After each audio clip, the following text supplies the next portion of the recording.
Bonjour à tous, alors aujourd'hui on va faire une petite vidéo sur les appareils UV, sur leur fonctionnement et puis on va également remplacer quelques lampes pour vous montrer comment cela marche.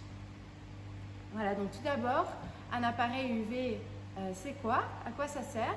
Eh bien tout simplement ça sert à rendre votre eau cristalline. Donc si vous avez de l'eau verte, ce sont en fait des petites particules d'algues qui flottent dans l'eau et puis qui rendent l'eau verte. Donc cet appareil UV va en fait aller brûler ces micro-algues et rendre l'eau cristalline. Bien sûr, ce n'est pas le seul élément qui joue. Il faut également que votre pompe et que votre filtre soient adaptés au volume du bassin. Et testez aussi régulièrement la qualité de votre eau. Par exemple, maintenant après l'hiver, les taux de minéraux sont baissés. Et il se peut que vous devriez augmenter ceci. Donc, testez la qualité de votre eau, choisissez une bonne pompe, un bon UV et un bon filtre. Et ces 4 éléments ensemble font que vous ayez une eau cristalline et une eau en bonne santé. Donc, comment choisir votre appareil UV? On conseille de prendre entre 3 à 6 watts par mètre cube. Donc, 3 watts étant pour des bassins avec peu de poissons qui ne sont pas trop exposés au soleil. 6 watts, c'est plutôt pour les bassins à coille. Donc si vous voulez avoir une eau cristalline dans votre bassin à coille pendant toute l'année, optez au moins pour 6 watts par millilitre. Donc si vous avez un bassin de 10 millilitres, il faut compter sur environ 60 watts. Voilà. Ce qu'il faut aussi savoir, c'est que la lampe qui est à l'intérieur, la lampe UVC, doit être remplacée annuellement. Donc ces lampes, elles ont une durée de vie d'1 an, mais en fait après 6 mois, elles commencent déjà à se détériorer.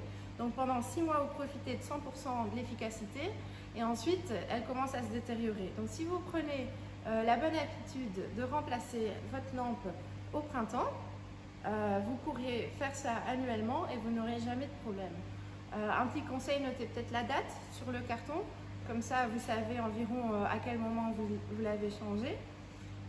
Aussi, quand vous venez au magasin pour venir chercher votre nouvelle lampe, ramenez l'ancienne ou bien notez bien la référence de l'appareil, comme ça on ne se trompe pas, car il y a énormément de choix dans les lampes, énormément d'ouattages différents, tout simplement d'autres modèles, donc on peut très facilement se tromper. Donc soyez bien sûr de ne pas devoir revenir une deuxième fois. Et puis si vous commandez en ligne, on a bien une photo de l'embout de la lampe et également la longueur. Comme ça, on est sûr de choisir la bonne lampe. On va commencer par vous montrer ce modèle. Donc c'est le OAS Vitronic. Donc c'est l'appareil de base de chez OAS. C'est un appareil en fait UV traditionnel. Donc avec un boîtier, l'entrée et la sortie. Donc quand vous l'ouvrez, vous trouvez ceci. Ça, c'est la partie électronique avec à l'intérieur la lampe et autour le tube quartz. Pour remplacer la lampe, c'est très simple. Vous allez ouvrir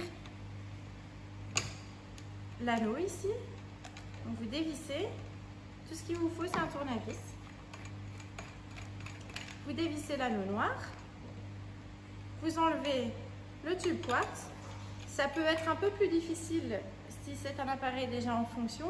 Donc, pour bien le retirer, ne tirez pas trop fort, faites un petit mouvement circulaire, ça devrait se détacher assez facilement. Ce que vous voyez ici, c'est un petit joint qui doit être bien souple. Si après quelques années, il est trop dur ou s'il casse, vous le remplacez. Et puis, vous pouvez aussi mettre un peu de vaseline dessus pour que ça glisse mieux. Donc, ça c'est le tube quartz, ça c'est la lampe UV qu'on enlève tout simplement comme ça. Dans ce cas-ci, c'est un 36 watts. Donc c'est une lampe Philips ici, 36 watts, qu'on va mettre dedans. Vous essayez de ne pas toucher le verre avec les doigts, ou du moins, soyez sûr de ne pas avoir les doigts trop gras. Voilà. Vous remettez le tube quartz. Il ne faut pas trop l'enfoncer. C'est en fait votre anneau noir ici qui va aller faire l'étanchéité.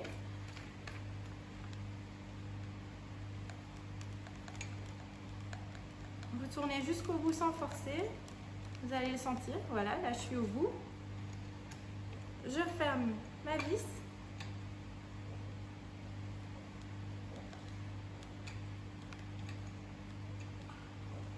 Et on le remet dedans. Voilà.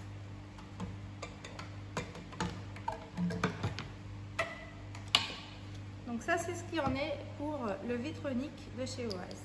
Ici, nous avons le modèle Bitron, aussi de chez Oase. Donc il est un peu différent. Il a ces deux petits clapets-ci que vous mettez toujours vers l'intérieur, comme il l'est ici. Ça, c'est pour qu'il fonctionne au mieux. Donc comme chez le Vitronic, il y a un petit bouton bleu ici à dévisser. Bon là, je l'ai déjà fait. Vous tournez un quart de tour et vous ouvrez. La grande différence entre le Vitronic et le Vitron, c'est cette petite turbine ici. Donc cette turbine qui tourne autour du tube quartz et qui fait en fait en sorte que les saletés n'aient jamais le temps de s'attacher au verre. Donc avec cette turbine, votre tube quartz va s'user beaucoup moins vite et ne va pas se salir. Donc ça c'est quelque chose qu'on voit souvent, donc des tubes quartz qui sont complètement entartrés. Pour remédier à cela, quand vous changez la lampe, vous faites en même temps l'entretien, ça fait toujours du bien. Vous pouvez utiliser cette bouteille, donc c'est le Pump et UV Clean. C'est une bouteille de 1 litre que vous mélangez à un seau de 10 litres et puis vous laissez votre tube quartz dedans pendant 24 heures. Vous pouvez aussi vous servir de ce mélange pour nettoyer le rotor de votre pompe, par exemple. C'est un produit qui va en fait détartrer et désencrasser les produits pour bassin. Donc quand vous avez remplacé la lampe, c'est le même fonctionnement. Quand vous avez remplacé la lampe, remettez peut-être d'abord la turbine. Donc il faut qu'elle soit mise bien au milieu. Il y a une petite encoche. Voilà, donc là elle est bien au milieu. Ensuite, vous contrôlez que ce joint-ci, voilà celui-là, qu'il soit bien enfoncé au bout, qu'il soit encore en bon état également, donc qu'il ne soit pas cassé. Et puis, vous mettez la partie électronique dedans et vous refermez. Et voilà. Donc ça, c'est ce qui en est pour le Bitron. Donc ici, on est sur le modèle Oase, le Bitron Eco. Donc ça, c'est le modèle le plus avancé de chez Oase. Il existe en plusieurs tailles. Le plus grand étant le 240 watts. Ici, en l'occurrence, on a 120 watts. Donc ça, c'est déjà pour les bassins plus volumineux. La différence avec les Vitrons et les Vitronic, c'est que ici devant, vous avez un petit bouton pour choisir vous-même le pourcentage. Donc c'est-à-dire à quel pourcentage vont brûler vos lampes. Donc en été, vous le mettez à 100%. Quand il y a moins de soleil, vous les mettez un peu plus bas. Ça vous permettra d'économiser de l'électricité. Ensuite, il y a également un indicateur pour vous montrer la durée de vie des lampes. Donc, il ne faut plus vous inquiéter de quand changer les lampes, etc. Il est noté dessus, tout simplement. Et puis, il y a également un petit indicateur pour la température du bassin. La température du bassin, c'est très important à savoir pour beaucoup de choses. Pour les bactéries, pour savoir quelle nourriture donner, etc. Donc, vous dévissez ici la petite vis, vous enlevez le clips, voilà, j'espère que vous voyez bien. Et puis vous enlevez cette partie électronique où se trouvent les deux lampes. Donc ici, on n'enlève pas le tube quartz, on n'enlève que les deux lampes. Le tube quartz reste dedans ainsi que la turbine. Donc vous remplacez les lampes et puis vous le refermez. Ce que je voudrais préciser également, c'est que les lampes UVC, elles dégagent beaucoup de chaleur, tout comme les lampes halogènes dans la maison. Elles dégagent beaucoup de chaleur, mais ce n'est pas grave car l'eau refroidit les lampes. Donc en circulant, l'eau du bassin refroidit les lampes. Si votre appareil UV est branché mais que votre pompe ne tourne pas et qu'il n'y a donc pas de circulation d'eau, vos lampes peuvent commencer à surchauffer et finalement brûler. Donc c'est quelque chose qu'on voit malheureusement parfois. Donc dès que vous éteignez votre pompe, éteignez également votre appareil UV, même avant en fait. Voilà, donc ça c'est ce qui en est du Bitron Eco. Maintenant on va passer à d'autres modèles, donc d'autres marques. Donc ici on se retrouve avec nos deux appareils en inox. Ce sont deux appareils de 75 watts. Ici sur ma gauche on a un Aquaforte, ici sur ma droite on a un Superfiche Koi Pro. Donc ce sont deux appareils en inox, pas en aluminium.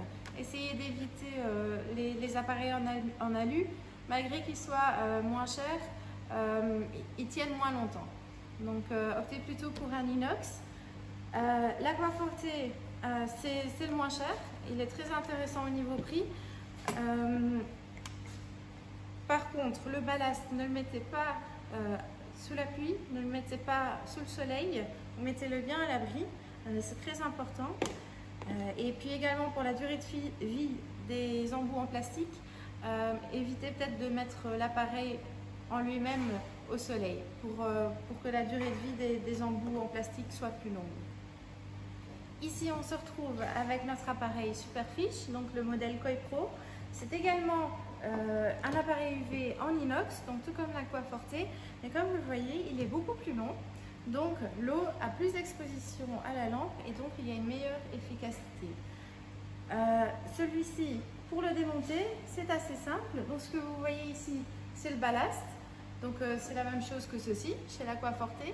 Ici pareil, il n'est pas étanche, donc mettez-le à l'abri de la pluie et également à l'abri du soleil, c'est encore mieux. Au niveau de l'appareil même, il n'y a pas de souci. Ça, il peut être dehors. Il est plus résistant. Donc, vous enlevez ici l'anneau et puis vous tirez sur l'embout et vous avez votre lampe. Voilà. Donc, que vous débranchez que d'un côté, que vous débranchez et que vous branchez quand vous voulez mettre la nouvelle. Si vous voulez contrôler l'état de votre tube quartz, vous tirez dessus ici. Donc, le voilà. Donc, ça, c'est mon tube quartz. Pour le remettre, par contre, il faudra ouvrir l'autre côté parce qu'il est assez long. Donc, on veut bien le mettre au milieu, au bon endroit. Voilà. Donc, je vais le chercher ici.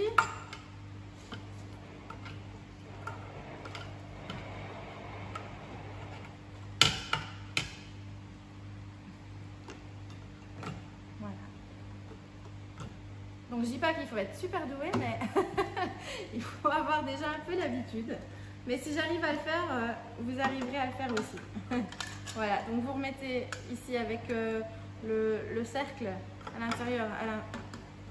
l'intérieur du sub, voilà comme ça, pour fermer. Et puis ici, il y a une sécurité qui s'enclenche seulement quand la lampe est dans l'appareil. Ça en fait c'est pour tous les appareils UV. C'est une sécurité que les fabricants mettent dedans. C'est fait pour que l'appareil ne s'allume pas tant qu'il n'est pas dans le boîtier. Et ça, c'est pour protéger vos yeux.